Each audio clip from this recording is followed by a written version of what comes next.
আমার বলটা গেল কোথায়? এই দিদি, আমার এই তরমুজটা এখানে রেখে যাচ্ছি, একদম খাবি না কিন্তু, খেলে কিন্তু খারাপ হয়ে যাবে। আমি আমার দলটা আনতে যাচ্ছি।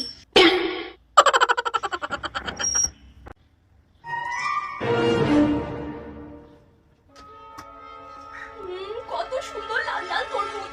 এই বছর আমি একটু তরমুজ খাইনি, খেইনি।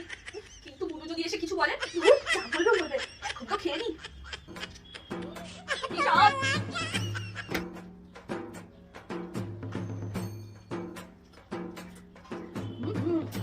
বাহ বাহ, মজা লাগবে।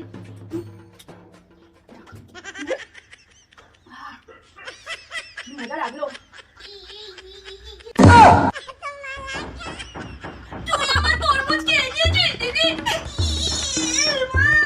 তুই বাবা খেতে তরমুজ খেয়ে না, আমি তো কান্না করে করে মাথা খারাপ করে দেবে। তার থেকে সারাদিন না খেয়ে থাকাই ভালো ছিল। না না, সারাদিন তরমুজ না খেয়ে থাকাই ভালো ছিল। ওরে বাবা, আমার মাকে ডাকছে। এই কি হলো রে ছুটকি, এত কান্না করছিস কেন? কান্না করে করে মাথা ধরিয়ে দিল। কি হয়েছে তোর?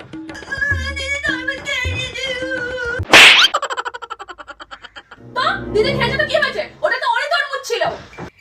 এই ছুটকি, ছুটকি তাড়াতাড়ি আয়, এই তরমুজটা কেটে দিচ্ছি, দিদিকে একটু দিয়ে আয়।